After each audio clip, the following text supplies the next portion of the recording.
Glückel of Hamelin is great, but not like my idea of a good time. I have never heard that title before. Don't read it next. Hey readers, I'm Anne Bogel, and this is What Should I Read Next, episode 276.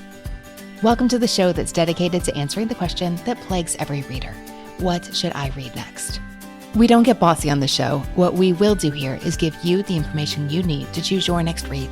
Every week we'll talk all things books and reading and do a little literary matchmaking with one guest. Today's guest is loving her reading life right now. Podcast producer and PhD student Sara Aeder always finds time for reading, thanks to audiobooks and a passion for turning the pages. She has a special fondness for books that explore the exquisite pain of a teenage crush and let her live vicariously through fictional drama. But Sara's taste in books goes way beyond young adult lit. Sara chose books on 3 specific themes to capture her reading life for today, along with a request for books with nuanced characters who are exploring their identity and reflect her own. We mention over 40 titles in today's episode, from all-time favorites to books that fell flat for Sara. Listen in to find out which book Sara threw across the room, and be sure to visit the show notes for a full list of every single book we talk about today.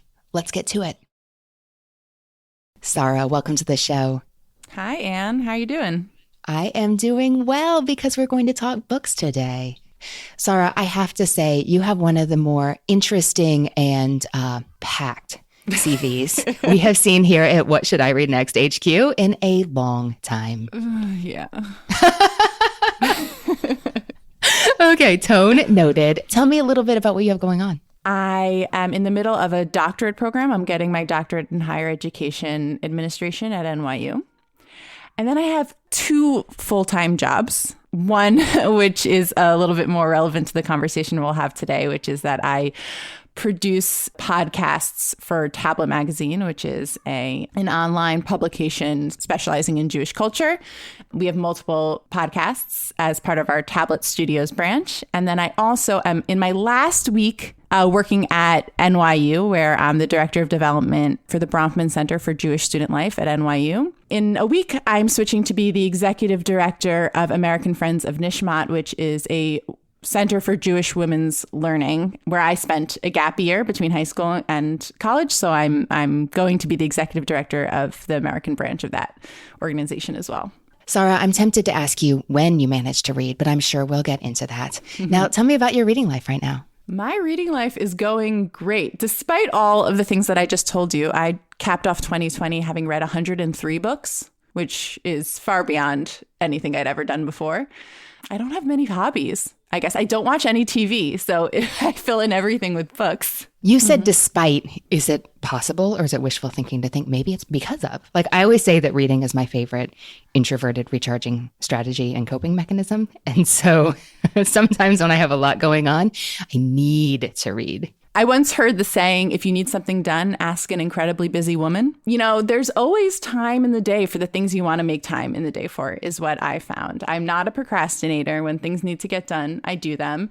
And so there is time left over. I do a lot of audiobooks, which helps. So when I'm cleaning the house or walking the dog, I'm also reading. Probably why the number has spiked so much is my discovery of audiobooks. It's the main thing in my life that brings me enjoyment. It's my form of self-care. I listen to books while I exercise. It all folds into each other. I used to love to listen to music while I exercise, but then I realized you could get more reading in if you did audiobooks instead. And there's still a place for that. And we always have music on when we're making dinner. Sometimes I listen to my audiobooks and I'm making dinner and I don't have my headphones on. And then my kids walked into the room and I'm like, oh, do I need to turn this off? What am I listening to? My Honda Odyssey connects automatically to my phone, and for reasons I do not understand, listeners, if you know the answer, please let us know in the show notes.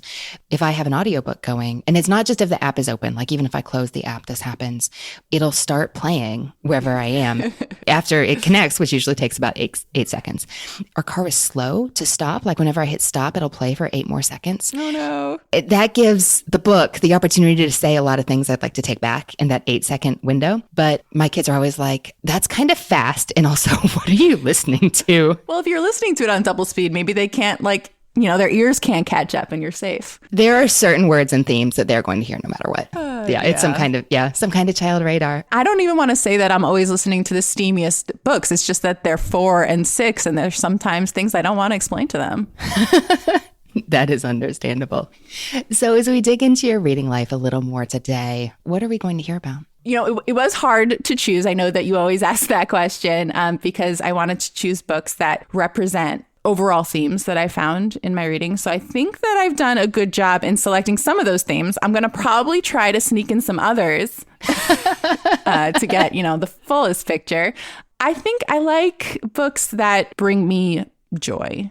I think that that's something is definitely now when life is harder because of COVID and life is busy and full. I'm looking for books that take me away in a certain way and make me smile and make me feel like hugging something.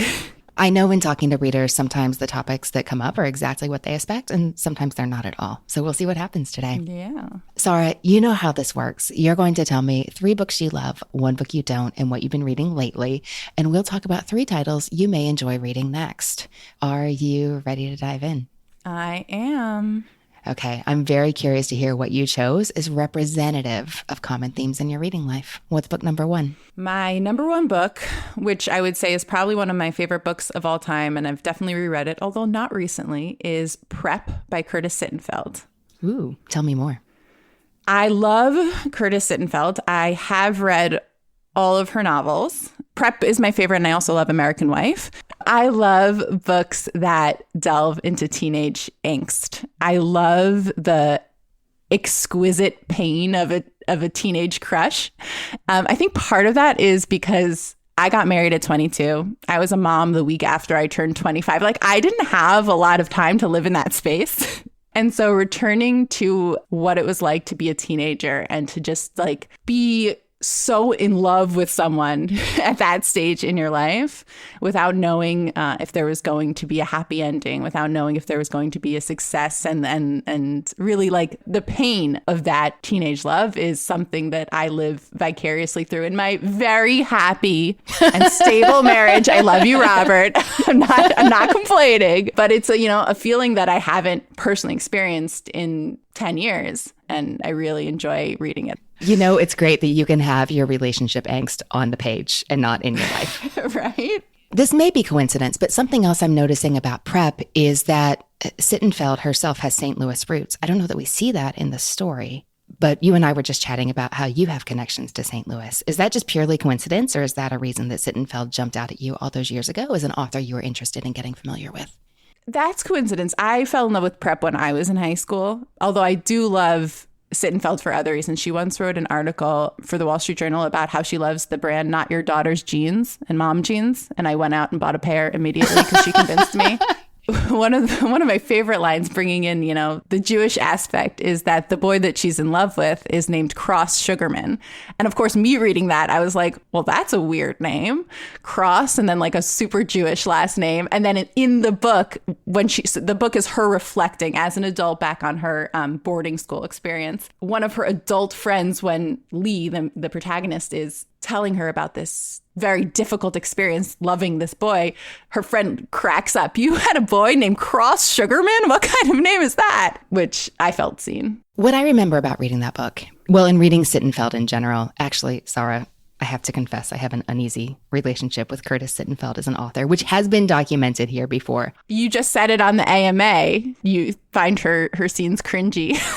Yes, and they're supposed to be. Like you said, that you love reading about the exquisite pain of a teenage crush. And I feel like she does capture that angst just so completely and perfectly. Yeah, I see myself. I just want to be like, give me a novel. This is too close to reality. Yeah, she definitely, I'm glad that I'm not living the experience, but I really remember what it was like when I read her books. I wonder if I am getting older and that's helping, because I did read Rodham. I still haven't read American Wife, but I did read Rodham, and she certainly has some cringy scenes. And I thought, oh my gosh, this is wild and also perfect. Not like, stop it, Curtis, stop it. So maybe I'm growing out of it. Maybe it's time to reread Prep. Maybe it's because like the story of the character is less personally horrifying about how it all turned out. After all these years, you might be like, Anne, I can't believe you're even asking, but is it worth revisiting American Wife? Yeah, I would say you should read it. It's a good book on its own, right? It is a fictionalized account. Mm-hmm. It's not exactly Laura Bush's life. I gave my copy to my grandmother this week. My bubby was looking for things to read, so I gave her my copy of American Wife. So I don't have it in my house, but I think it's worth a reread. Oh, that's so fun that you read with your bubby. We just had our first grandmother-granddaughter duo on the show, Rebecca and Beverly. I just left that conversation eager to hear more about grandmothers and granddaughters who read together. So that's so sweet. Yeah, my grandmother and I, we talk about books all the time. She was, in her previous life, pre-retirement, a elementary school librarian. So she has read all the books and is constantly reading. Of course, we can't see my grandparents right now, but my mother goes to their door weekly to drop off food so that they have food for the Sabbath. And every time my mother goes, my grandmother hands her more books for my children that she's trying to clean out of their house. So we're getting a lot of her stuff. I hope there's some good ones in there. There's some weird ones in there. Somehow I'm not surprised. Is Bubby going to listen? Should we say hi to Bubby? Hi, Bubby. We love you. Sara, tell me about book 2. Book 2 is 10 Years in the Tub by Nick Hornby. It's a collection of essays that he wrote for the Believer literary magazine. Each entry is books he's read that month and books he's bought that month. And then his sort of jumping off those titles to muse on life. I am sad to say that I checked this out of the library many years ago and returned it 96% unread. It was a question of the timing, not of the writing. How long ago did you read this book? I read it for the first time at the beginning of what I consider my reading life, at the beginning of really becoming a reader, maybe 3 or 4 years ago. And then I just reread it during COVID as a comfort read. And while I was rereading, I had the opportunity to interview Nick Hornby for my podcast. And I got to tell him, which was delightful. Sorry, what happened 3 or 4 years ago? I was graduating from my master's. I was doing a dual degree master's. I was getting a master's in Hebrew and Judaic studies and a master's in public administration, and was so excited to start being able to read books of my choosing, as opposed to, memoirs from the 17th century. I can see how that would represent a switch in most people's reading lives. Yeah. Glückel of Hameln is great, but not like my idea of a good time. I have never heard that title before. Don't read it next. I probably found this podcast. I can't say exactly, but I would assume it's around the same time that I found this podcast. And when I picked up 10 Years in the Tub, it's a book about books. And so I started underlining the titles that he was reading that interested me and taking those out of the library. Nick Hornby and I do not have similar tastes in reading. I enjoy reading him, even if I don't necessarily enjoy the same books. That his favorite author is Charles Dickens. So it's just, I wouldn't say there's so much overlap. Really? Nick Hornby? Yeah, he's very vocal about that. If each of your favorites is representing important themes in your reading life, what is 10 Years in the Tub here? I would say there's 3 things I love about 10 Years in the Tub. The first is it's a book about books, which, it's a book that builds my TBR. The second is I really like essay collections. I love all of Chuck Klosterman's essay collections. I love every year I get the best American food writing, witty essays that, you could read some and then move on to the next thing. I would say my favorite thing, which is the important theme for this book, is I love his tone. He is so funny and light and self-deprecating, and you fall in love with him while you're reading him. And tone, I think that sort of witty, bantery, happy tone just makes me so happy. Have you read his fiction? I have. So it's a different tone, I would say. Mm-hmm. I like his fiction. I've read Juliet Naked. I've read High Fidelity. I have his newest book that just came out. He's joking along with you. He's making fun of himself. Part of his essay, he's not just talking about the books. He has this whole fiction that the staff at the Believer magazine are these angelic, sex-crazed maniacs who live on a mountain somewhere. And he always talks about how they're like keeping him hostage. But it's absurd and it's so funny. Tell us a little bit about this podcast that's bringing books into your life and forcing you to read Nick Hornby to prepare. I produce Tablet Magazine's Unorthodox podcast, which is the leading Jewish podcast on iTunes. We have an incredible community of listeners. I actually started off as a major fan of the podcast for the first 3 years and then jumped at the opportunity to come work for them about 2 years ago. It's a really funny, irreverent take on Jewish life. It's not a podcast about religion. I think that's something unique to Judaism, where people can be, eating bacon on Yom Kippur and still consider themselves deeply Jewish. And that's, I think, the sort of podcast that we are. Every week we have one Jewish guest and one Gentile guest. And we discuss the news of the Jews, which for us can be anything from like people freaking out that someone cut a bagel widthwise to anti-Semitic displays in Belgium to what Gal Gadot is doing this week. It's a lot of fun and it's very silly and we laugh a lot. And it's also a deep source of Jewish connection for our listeners. We know we have really honestly countless stories of people who listen to us through their conversion process, who figured out how to talk about their Judaism to their family through our podcast, really never felt that they had their place in a Jewish community until they found us. And it's just amazing. We do talk about books a lot. And because we have such a real community around our podcast, if we talk about a book, chances are our listeners are going to go out and buy it. There's a lot of book discussion. The truth is, at a number of points, we've said, okay, for the next couple of weeks, we cannot book authors. Can't talk about books anymore. We need to show that there are like other ways to be Jewish. Where are the comedians? We had an Iditarod racer. Like, where are the other people? Books and food is where it always ends up. Well, that sounds delightful. Oh, yeah, I'm not complaining. We published last year a book. It's called The Newest Jewish Encyclopedia, which is, it's exactly that. It's an encyclopedia. There hasn't been a new Jewish encyclopedia in many decades. So we took it upon ourselves to write one. And it's also like, Unorthodox is our flagship podcast. It's been running for 5 years. And recently we've had the opportunity to expand and to create new podcasts as part of what we're calling Tablet Studios. So for the past year, we've been running a podcast called Take One, which is our podcast about the Talmud, which is the central text of rabbinic Judaism and the primary source of Jewish religious law. On Take One, we follow a practice called Daf Yomi, which is the idea of reading one page of Talmud per day. And I think it's so interesting as book people to look at this idea. We have this book that is sort of the central text of Jewish tradition. We read one page of this book every day, and it takes 7.5 years to finish. It's a big book. And we have on the podcast every day when we read that day's page, a guest comes on and talks about an issue arising from that page. And we talk about everything. So I've been a guest on the show a number of times, as well as the producer. I've talked about how I make friends through baking. I've talked about how important it is to me that people be on time. I've talked about circumcision. Like the topics vary. It's a really fun 10-minute a day sort of piece of this book. And you produce both shows. I produce both of those shows. And we're also launching next month a podcast called Anxiously. That sounds timely.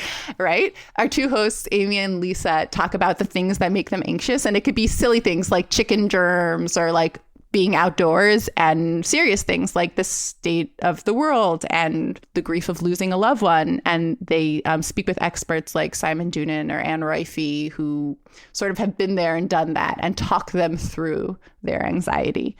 That's coming out in February. And we have a bunch more, that we're dreaming up. That sounds very exciting. And like a lot to keep you busy. It's fun. I always say I would do it even if I weren't paid. I'm glad that I'm paid. Like, don't stop paying me, folks. I think that we're doing something important. Tell me about book 3. My third book is The Alice Network by Kate Quinn. Mm-hmm. I also love Kate Quinn's other book, The Huntress, for the same reason. I love sort of the old world glamour that's described in them. You really get a picture of what life was like. One of them takes place in World War I, one in World War II.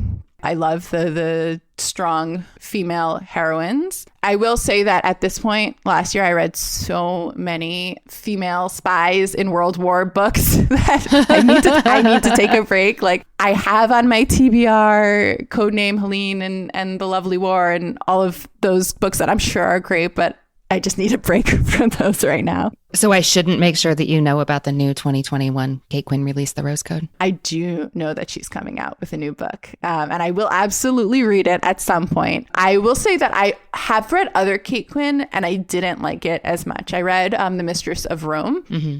I didn't like it for the same reason I don't like Game of Thrones or Outlander, which is I don't get my kicks out of like people dying in horrible ways. Oh, that's good to hear. And I think it can be especially useful to notice what we do and don't like about an author's works that are very similar in some ways. And yet when one is not for you and you know you like the style, you know you like the tone, you know you like what they're generally doing, it can really help you see the difference more clearly because there are so many similarities.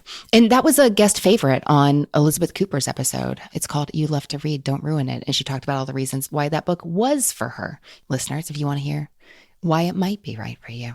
Yeah. And there are really painful scenes in both The Huntress and the Alice Network. It's not like they're books free of blood and gore and torture. That the way that I see it is it's there to serve a purpose, to forward the plot along. It's not the plot itself. It's not the point.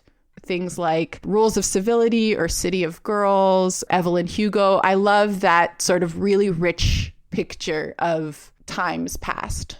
What does this book represent in your reading life? It's the really evocative depiction of a historical time and place. They both revolve around really strong women who are doing things that maybe women weren't known for doing in those days, and they don't apologize for it. And they were really, they're fast-paced, exciting books. They're not, they're not painting a picture just so that you can see how pretty that picture is. That picture is being painted, and there's lots of action as well. Now, Sara, tell me about a book that wasn't right for you. Another book, how's that wasn't right for you? I threw this book across a room. Actually, I think I was sitting on a beach, but I threw it across the beach. Doesn't have the same tone. Not quite so dramatic. The World According to Garp by John Irving. Okay. Was this like all wrong for you? Wait, hang on. You threw it. Was there a moment that got you or just the whole thing not right for you? Yeah. Have you read it? I have. And I remember the thing that got me to read this book a million years ago was my high school teacher saying, these weren't his exact words, but he said, you will never see an example of setup and payoff in a novel like you will see in The World According to Garp. And I was like, bring it. I want to read it right now. So I will say the car crash scene. Which is specifically what he thought was so amazing. Well, I don't know what happens afterwards, but I threw it across the beach. Oh my God. That was 10 years ago. And I still cringe thinking about that scene.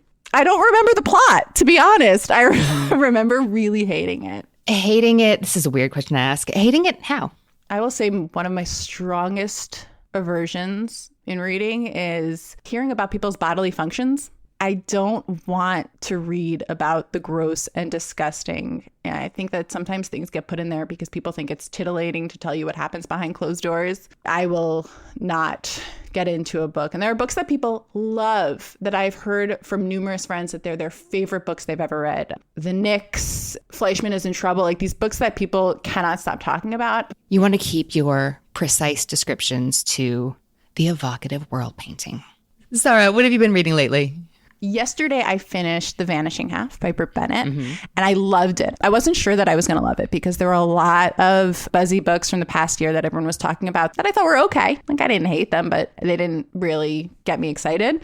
Yeah. And I was worried that this was going to fall into the same category, and I really enjoyed it. I wanted to know what happened next. I cared about the characters. I listened to it on audio, which was really good as well. I just started Goodbye for Now by Laurie Frankel on audio. I listened to her book, This Is How It Always Is, at the end of 2020, and it's one of my favorite books of all time. I sort of stumbled into it. I saw it on Libby. I downloaded it figuring I would listen to it, and I just was so in love with it. And now I'm going to read everything she's written, which isn't that much. I think there's only one other novel, but there's another one coming out. Yeah, coming this summer. 1, 2, 3. I love her tone, going back to what I said about Nick Hornby. Maybe it's not the most realistic conversation. It's more like Gilmore Girls banter than maybe how people speak in real life, but so funny and irreverent. And I just love it so much. I actually wrote to her after I read it, telling her how much I loved it. Sara, what are you looking for in your reading life right now? Bookshelves. Relatable. I don't have bookshelves, actually. It's a big problem. I don't have that many readers in my real life. My bubby is a great person to speak with. Unfortunately, I haven't seen her in a year. I have one friend who's sort of my go-to book friend, which is great. Although I sort of feel like I'm worried about diminishing our relationship to just books. So every time I text her about a book, I'm like, does she feel like I can't talk to her about anything else? But I'm just channeling it all through her. Up until recently, I have not had book discussions with my husband, but on a previous What Should I Read Next episode, you gave 3 book recommendations for me to buy for him. And I bought all 3, and he has read all 3, and he's now on a big reading kick, which is really, really nice as well. Oh, that makes me so happy. What were the books? I bought The Long Way to the Small and Great Planet, Binti, and Murderbot. But also this past Sunday, we went to our local indie because we just needed to get out of the house, and he bought like 3 more books. So I'm happy to hear it. Sara, is there anything you feel like you're missing or want more of in your reading life? I've noticed that when I look at my books that I've read in the past year, there aren't that many that are specifically Jewish books. And I was thinking about why that is, right? I work for a podcast where we are constantly interviewing Jewish authors, and I have access to so many, and it's part of every part of my life. And why is it not so present in my reading life? And I think that most books that I've read that feature Jewish characters fall into one of 2 categories. The first is that the characters are Jewish, but you will only know it because they mention Yom Kippur once. It's not actually a large factor in plot or in the character's life. Like, that's true, and this is how it always is. There's some references to something Jewish, but it's not essential to the characters. The other category is books about the Holocaust. And they're great books about the Holocaust, but it's not what I want all my reading to be.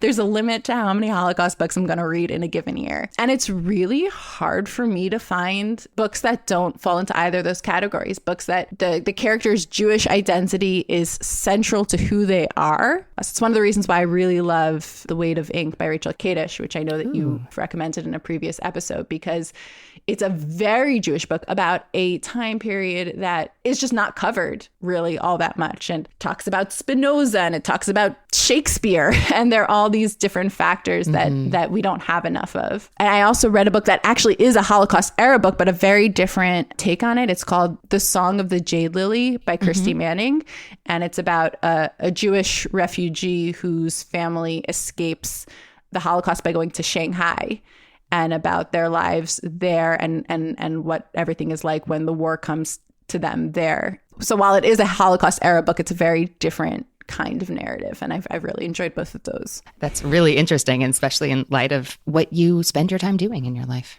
I think that it might seem like I read tons of those books and that I'd be able to give you lots of recommendations on that. And the truth is, in looking back on what I've read, it's not actually the case.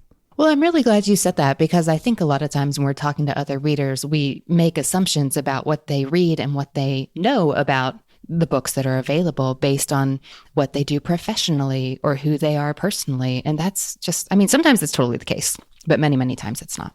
I'm really excited to dive into this. Are you ready? I'm ready. Okay. The books you loved were Prep by Curtis Sittenfeld, 10 Years in the Tub by Nick Hornby, and The Alice Network by Kate Quinn. Lately, you've been reading The Vanishing Half by Britt Bennett and Goodbye for Now by Lori Frankel. Not For You, The World According to Garp by John Irving. And I think I have a pretty good idea of what to steer clear of.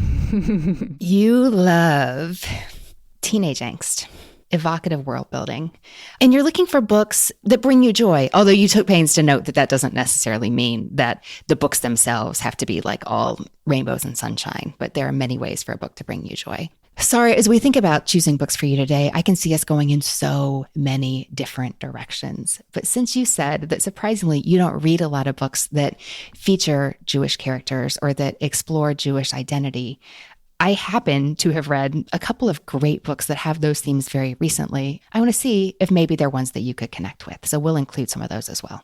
The first book I'm thinking of is a fun book about teenage angst that unfolds in 24 hours. It's by Rachel Lynn Solomon. It's called Today, Tonight, Tomorrow. Do you know this one? I do not. It's a YA novel. It came out in June of 2020.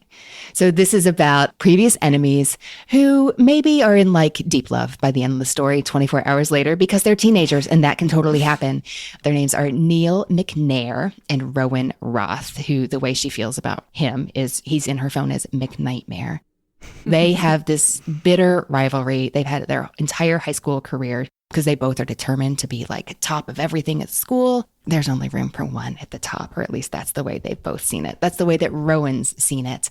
And on the last day of school, after they find out he's the valedictorian and she's not, they end up teaming up in this big deal scavenger hunt that the senior class always does to close out their school year. And the stakes are really high for reasons that are explained in the book. They discover in the course of working together that they should have been friends like the whole time. So it's set in Seattle and they're racing through the city. And for that sense of place, it's really fun to see like all the landmarks they hit, like the Space Needle and the bookstore in Queen Anne and the Fremont Troll. But also something they find that they have in common that they had no idea of is that they're both Jewish. So yes, there is a scene where they like stop by one of their houses on Friday night for Shabbat dinner. They like talk about their faith. And Rowan talks about how like, oh my gosh, did this happen to you? It was so awful. Like I was the only Jewish kid in my class in Seattle. There just aren't that many of us. I had to stand up and tell everybody what Hanukkah was like everybody else couldn't do. It was just awful. And Rachel Lynn Solomon has said, what I do when I write YA is just think about all those like horrible like childhood memories that left me with like deep discomfort or burning shame. And I just put it right there on the page. It's great material.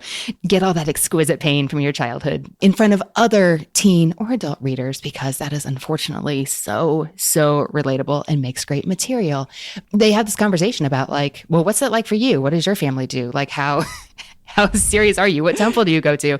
They talk about how there were 4 Jewish kids in their high school class that they knew of, but they didn't go to the same temples. And for various reasons, like we had that bond is what Rowan said, but they weren't my kind of people. But she didn't know that Neil was Jewish because McNair is not a Jewish name. It's his mom who is Jewish. And so he talks about how he wants to change his name and his Jewish identity is one of the reasons. But they do have all these conversations about like how your faith is part of your identity in a way that some people don't get. And sometimes like are actively like really nasty about. Like there is an anti-Semitic conversation that they overhear at one point in the book.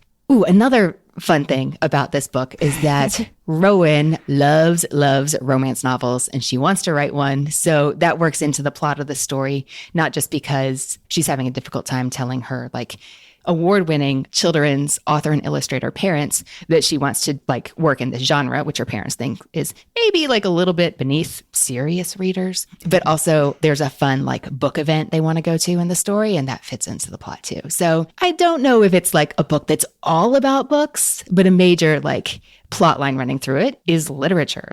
Today, Tonight, Tomorrow by Rachel Lynn Solomon. How does that sound? I love YA books, maybe because they're so good at getting that teenage angst. It sounds like they really do have a serious conversation people that age are having. And I really like that it's treated seriously. Also, books set in Seattle are a thing. Where'd You Go, Bernadette? And the book I'm reading now, the Laurie Frankel book, is also set in Seattle. And there's something with the rain and the Space Needle. It always hits the spot. I am happy to hear it. The next book I have in mind is a new historical novel that's coming out in a few months, but it's just so dang fun. There's serious world building and a complex family drama. It's set in the 80s. How do you feel about that? I was briefly alive in the 80s. I remember the 80s. I mean, a little. I remember the late 80s. I definitely remember the shoulder pads, which make an appearance in this book. Okay, the book I'm thinking of is the new Taylor Jenkins Reid. It's called Malibu Rising, set in 1983, kind of. How does that sound to you?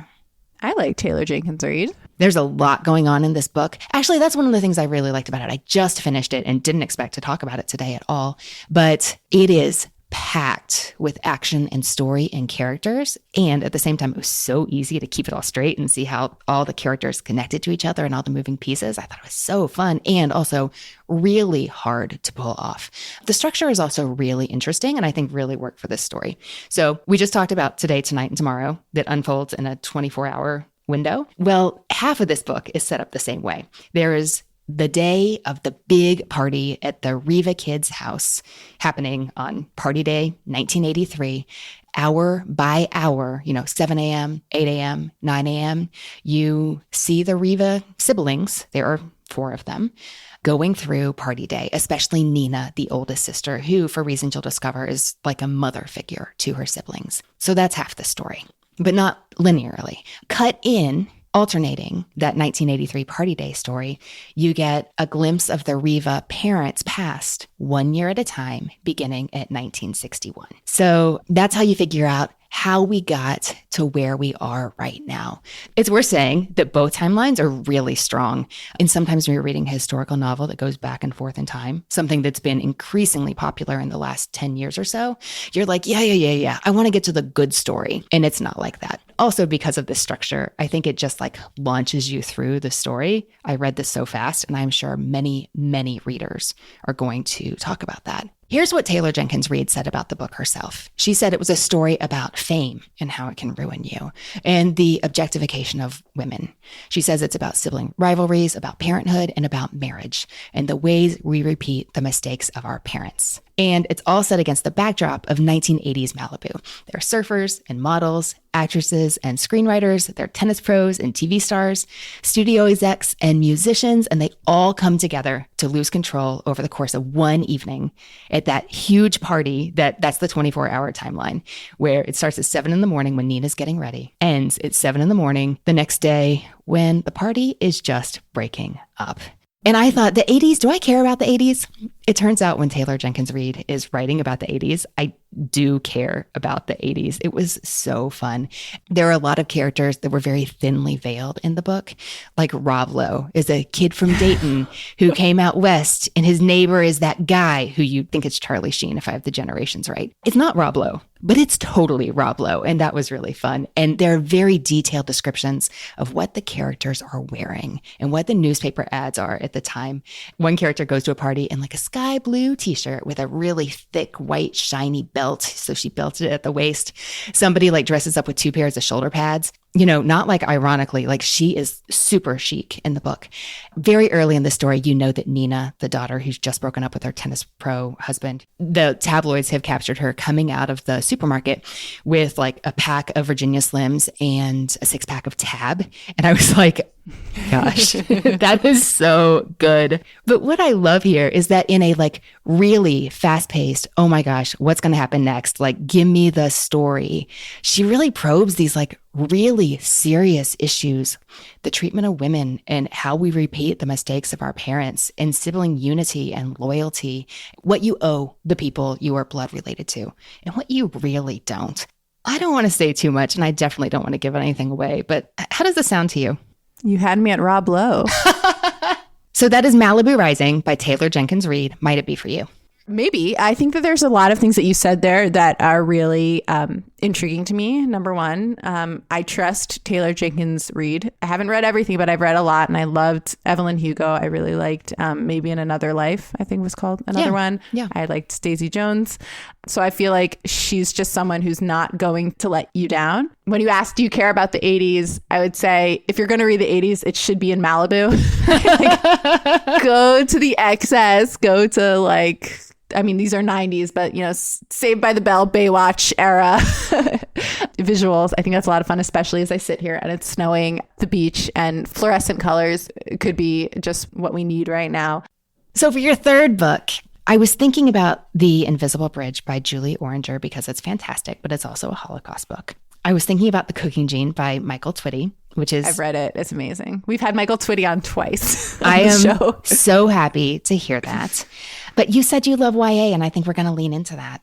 The book I'm thinking of, and I got to say, one of the reasons I thought of it right away was there's a nice boarding school tie-in. Not that the boarding school connection was the reason that you loved prep, but I kind of like them when we can draw a line between the books. And I'm thinking of Little and Lion by Brandy Colbert.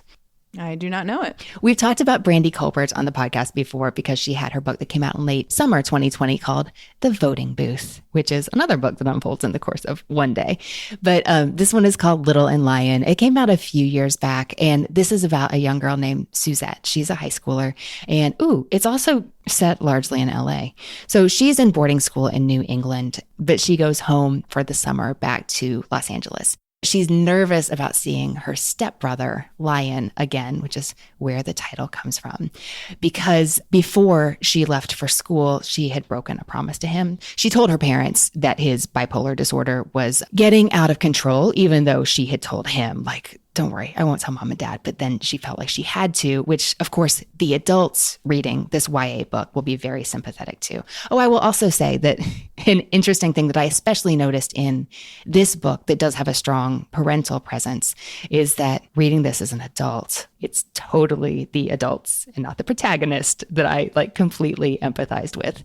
But Suzette is also working through all kinds of issues, and she's hoping to get some distance when she goes back home to LA to think about them. Like at boarding school, she was really surprised to fall in love with her female roommate because she didn't think that that was something that was true about herself. But then she goes back to LA and she develops feelings for a childhood male friend. And she's like, oh my gosh, what is going on here? I didn't know these things about me.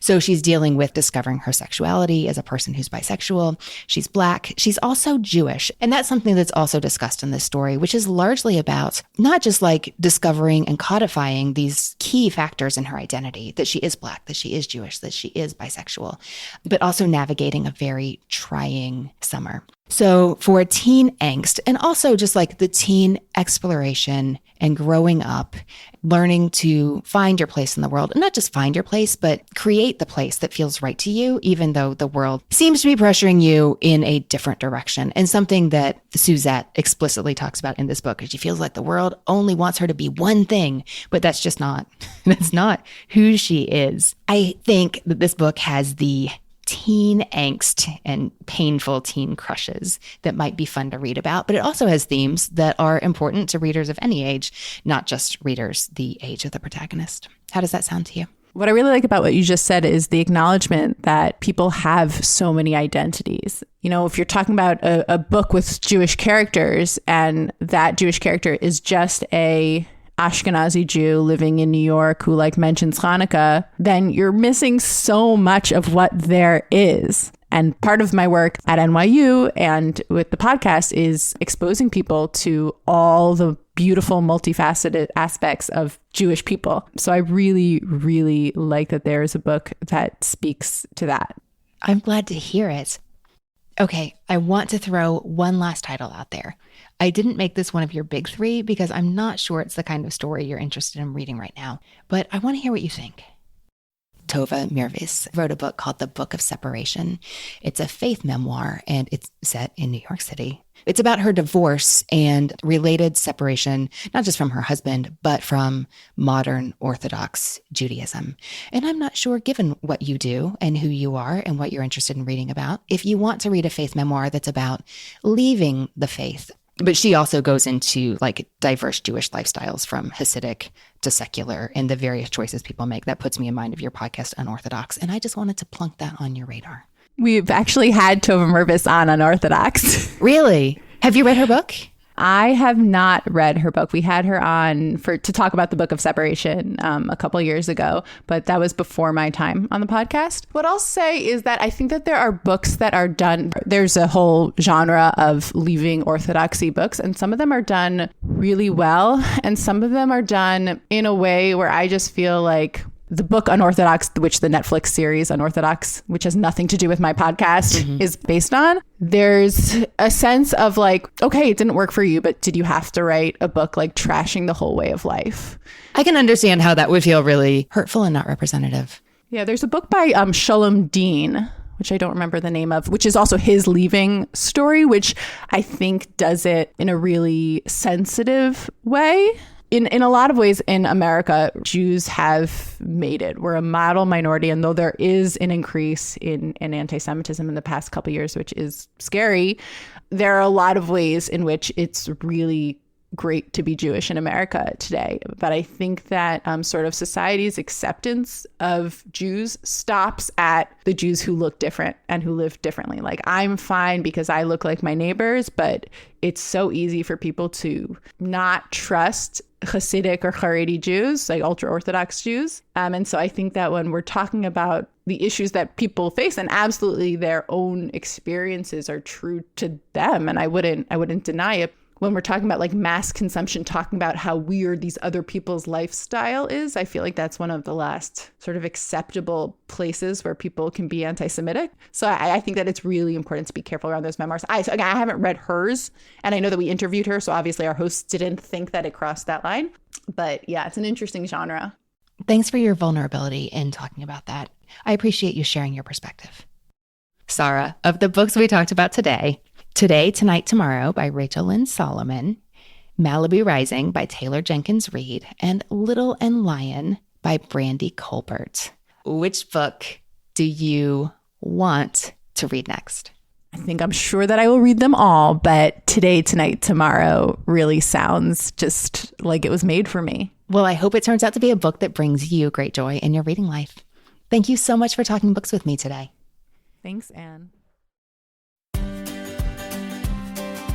Hey readers, I hope you enjoyed my discussion with Sara, and I'd love to hear what you think she should read next. That page is at whatshouldireadnextpodcast.com/276, and it's where you'll find the full list of titles we talked about today. Subscribe now so you don't miss next week's episode in Apple Podcasts, Google Podcasts, Spotify, and more. We will see you next week. To support our show and get weekly bonus episodes, access to fun live streams, and a peek behind the scenes, join our Patreon community at patreon.com/whatshouldireadnext. If you wish to do so, this is a great way to tangibly support our show. Sign up to become a supporter at patreon.com/whatshouldireadnext. Follow us on Instagram at whatshouldireadnext, and if you don't get our weekly newsletter, go to whatshouldireadnextpodcast.com/newsletter to sign up for our free weekly delivery. You can also support the show by sharing it with a friend or leaving a review on Apple Podcasts. We appreciate these so much. Thanks in advance. And thanks to the people who make the show happen, What Should I Read Next is produced by Brenna Frederick with sound design by Kellen Pekacek. Readers, that's it for this episode. Thanks so much for listening. And as Rainer Maria Rilke said, how good it is to be among people who are reading. Happy reading, everyone.